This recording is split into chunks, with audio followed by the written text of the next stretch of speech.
I've played damn near every single Resident Evil game growing up, and if there's one thing that I can say about this franchise is it continues to expand and get better with almost every release. So in this video, we're going to be ranking the top 10 Resident Evil games in my opinion post Requiem. Quick disclaimer, if you don't see your favorite RE game on this list, chances are I just didn't like it enough to mention it, or two, I feel like it genuinely sucks. Before we get into the list, two honorable mentions that didn't make the list. First game is gonna be RE3 Remake. Now, I don't have to say much about this game. I'm gonna keep it short. Very low effort, cut areas, trash nemesis scripted encounters. It feels like the developers were in such a rush to get this game out following the success of RE2 Remake that they thought that they can replicate it with this game.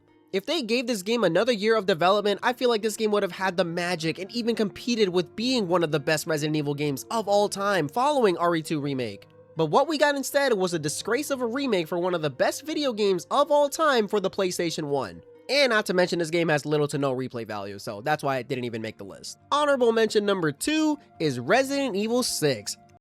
Just joking. It's gonna be Resident Evil 0. Now, Resident Evil 0, when it released, was the definition of survival horror. The developers clearly wanted to take a different approach, allowing the player to play as two different protagonists at the same time. Following the traditional RE format of fixed camera angles, tank controls, and puzzles all around the board, the one gripe that I personally do have with this game is not having a save box. Yup, you heard me right. In this game, there is no such thing as a save box. You know, the one essential core item that you need to store all your materials and all your ammo, heals, everything, etc. in almost every RE game ever. Yeah, that does not exist in this game. There is already a decent amount of backtracking in this game, so for them not to add a save box just adds a whole nother layer of frustration and backtracking that's completely unnecessary. Every time I come back to play this game, I just remember the pain and the agony of not having an item box. It was a really dumb decision made by the devs at the time. I can't hate them for trying something new, but this did not age well at all. Starting with the actual list, coming at the number 10 spot, it's Resident Evil 5. Now, a lot of people don't like Resident Evil 5 strictly because they moved away from what made Resident Evil, Resident Evil. Now, Resident Evil 5 is one of the funnest games that you can experience with a friend. You heard me right, this game is co-op. You can play this game with a friend from the start to the end. I definitely don't recommend playing this one alone as the AI is very hit or miss. But the developers took a very bold approach and a big risk taking the series from survival horror to action based. And if you ask me personally, I think they did a phenomenal job on this game. A lot of very questionable sections, but if you can overlook those, I feel like you'll have a lot of fun with this game. And I feel like this is a no-brainer, a top 10 Resident Evil game. Coming in at the number 9 spot, it's Resident Evil Village. Following the story of Ethan Winters after Resident Evil 7, this is the first time the developers took this game from first-person survival horror to first-person action-based. Now, when it comes to the gameplay of RE Village, this game does feel a little more action-based, but don't get it twisted. One moment you're in the village defeating a bunch of enemies that want to tear you limb for limb, and the next moment you're contemplating why you even downloaded this game to begin with.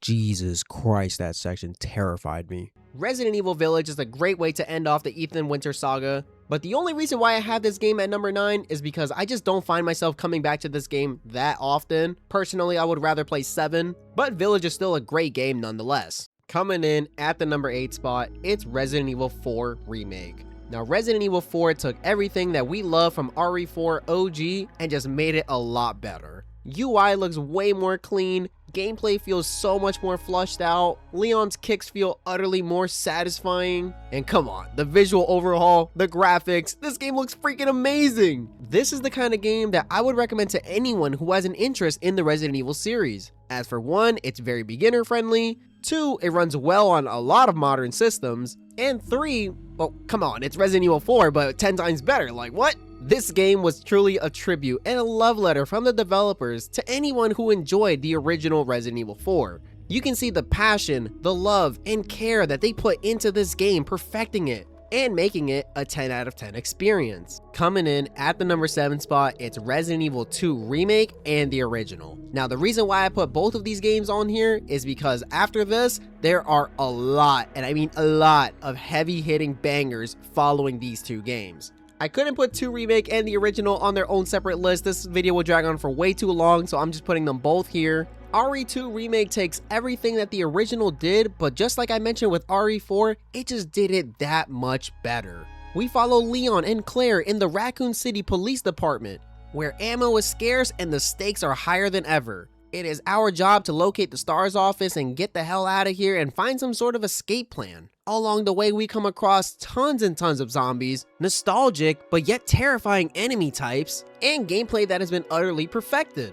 Just like in the original Resident Evil 2, if you get grabbed by a zombie, there is no dodge button. You are going to get bit.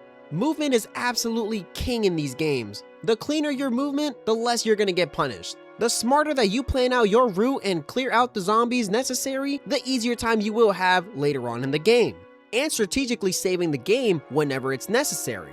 Both of these games are absolute bangers and classics in their very own respective ways. I remember going way back and playing Resident Evil 2, the original, on my jailbroken iPod Touch with a PS1 emulator, and man, all I can say is I just miss those days so much. Years later, we get this amazing masterclass of a remake that will go hands down as one of the best remakes in the entire series. Coming in at the number 6 spot, it's Resident Evil Code Veronica. Now, all I have to say about this game is, my goodness, this game is criminally underrated. And the reason why it is not in the top 5 is due to the pure difficulty of this game. This is not your average Resident Evil game. Oh no. Enemies in this game hit harder than ever before. Not to mention, there are so many different ways that you can approach playing this game and it'll feel fresh every single time. You think you know Resident Evil until you play this game.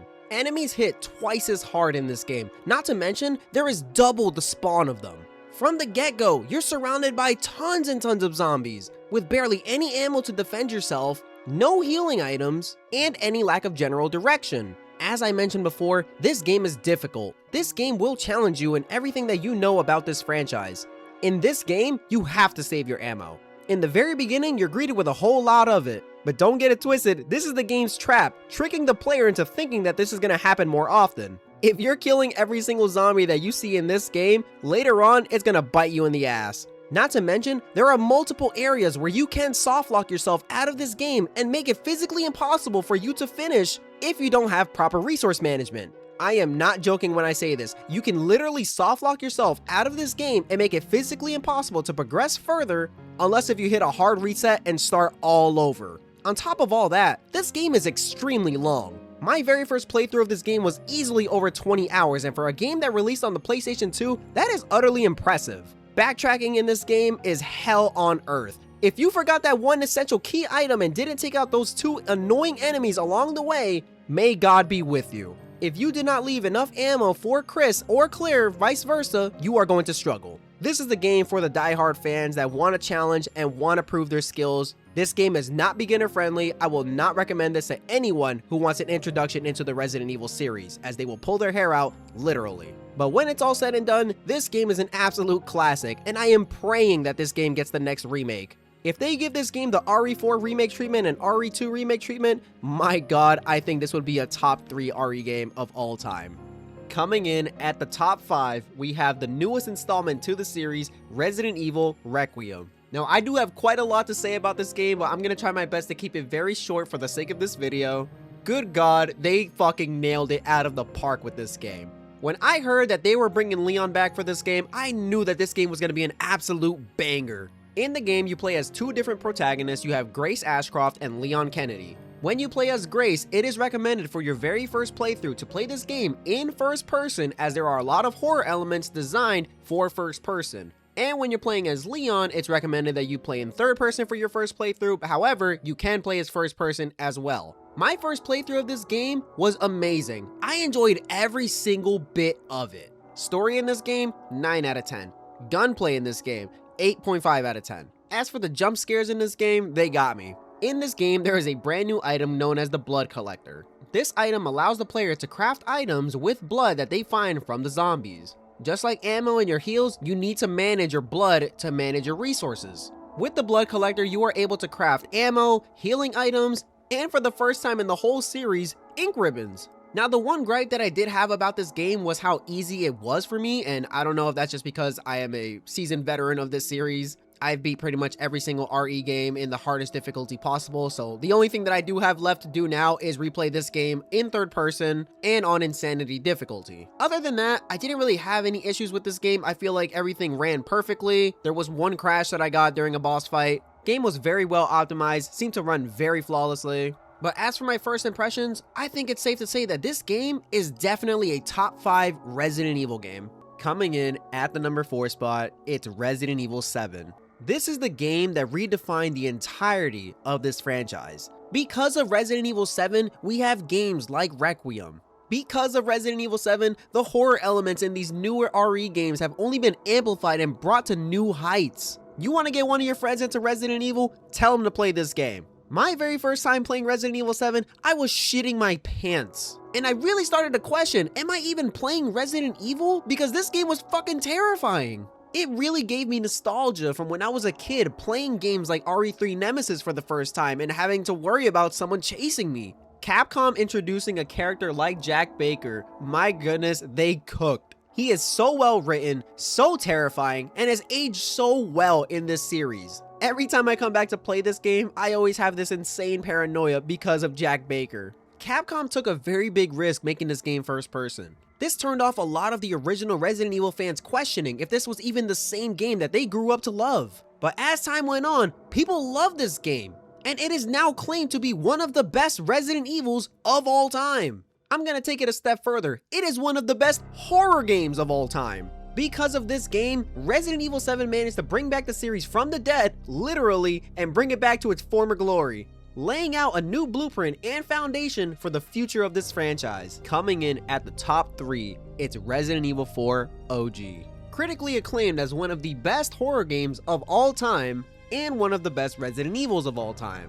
This is the game that turned Leon into a hero. Assigned with the duty to save the president's daughter, Leon Kennedy is a force to be reckoned with and did not let anything get in his way. Now, I know I mentioned before that the remake did everything that the original did, but just 10 times better, but there's just something very magical about the original. If you go back to playing the original after beating the remake, you'll just see how far ahead of its time this game really was. For a game that released on 2005 and on literally every console known to man, Resident Evil 4 has withheld the test of time. Years later, I still find myself going back to this absolute masterpiece. Now, were there a lot of annoying enemies in this game? Yes. Were there a lot of cheesy one-liners from Leon himself? Yes. Where's everyone going? Bingo? But when it's all said and done, Resident Evil 4 is a top 3 Resident Evil game of all time. Cracking the top 2, it's Resident Evil 1 and the remake.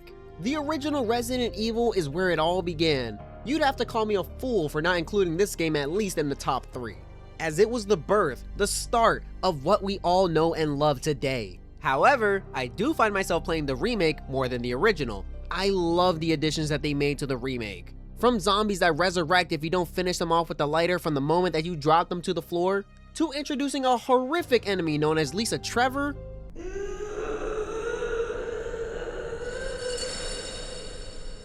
and last but not least, all the new puzzles. In my personal opinion, I feel like RE1 Remake is the definitive remake to the original. I feel it is the only game that you should play above the original. Now, I don't want to discredit the original because I absolutely love the original. Hell, if it wasn't for that game, I wouldn't even be making this video to begin with. But if you want to take a trip down memory lane and see where this all began, go and play the remake. You'll thank me later. Coming in at the number 1 spot, it is the greatest Resident Evil of all time. I don't care what anybody tells me, and that's going to RE3 Nemesis. Now, I can make a whole separate video talking about this game, how much I love it, how much I adore it, but to keep it brief and short, this game does everything perfect. In this game, just like RE1, you play as Jill Valentine. You wander the streets of Raccoon City after everything's gone to shit. There is a new threat on the streets, and his name is Nemesis. And let's just say, Nemesis don't fuck around.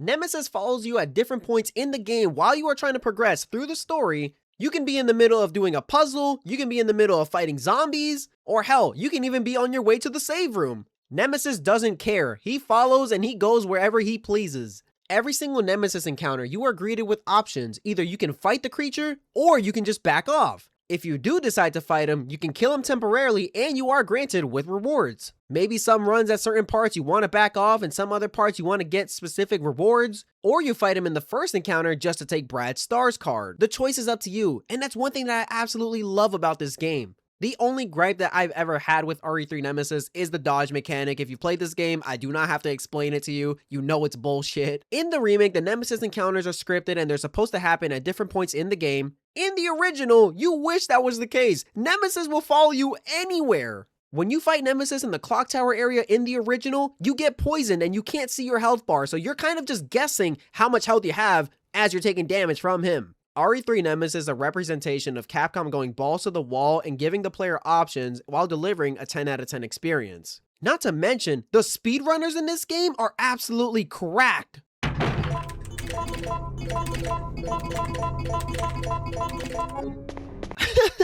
Jesus Christ, man. Playing this game as a kid on my jailbroken iPod Touch on the PS1 emulator was one of the greatest experiences of my life. I would do absolutely anything to be able to replay this game for the very first time as a kid again. So it is without further say that Resident Evil 3 Nemesis is my absolute favorite Resident Evil game of all time. If you guys enjoyed the video, please make sure to leave a like and subscribe to the channel. All support is very much appreciated. This video was a long one in the works as I was waiting for Requiem to drop and finish my first playthrough, but that's gonna be enough for me. If you guys watched the entire video, thank you very much. Take care and have a wonderful day.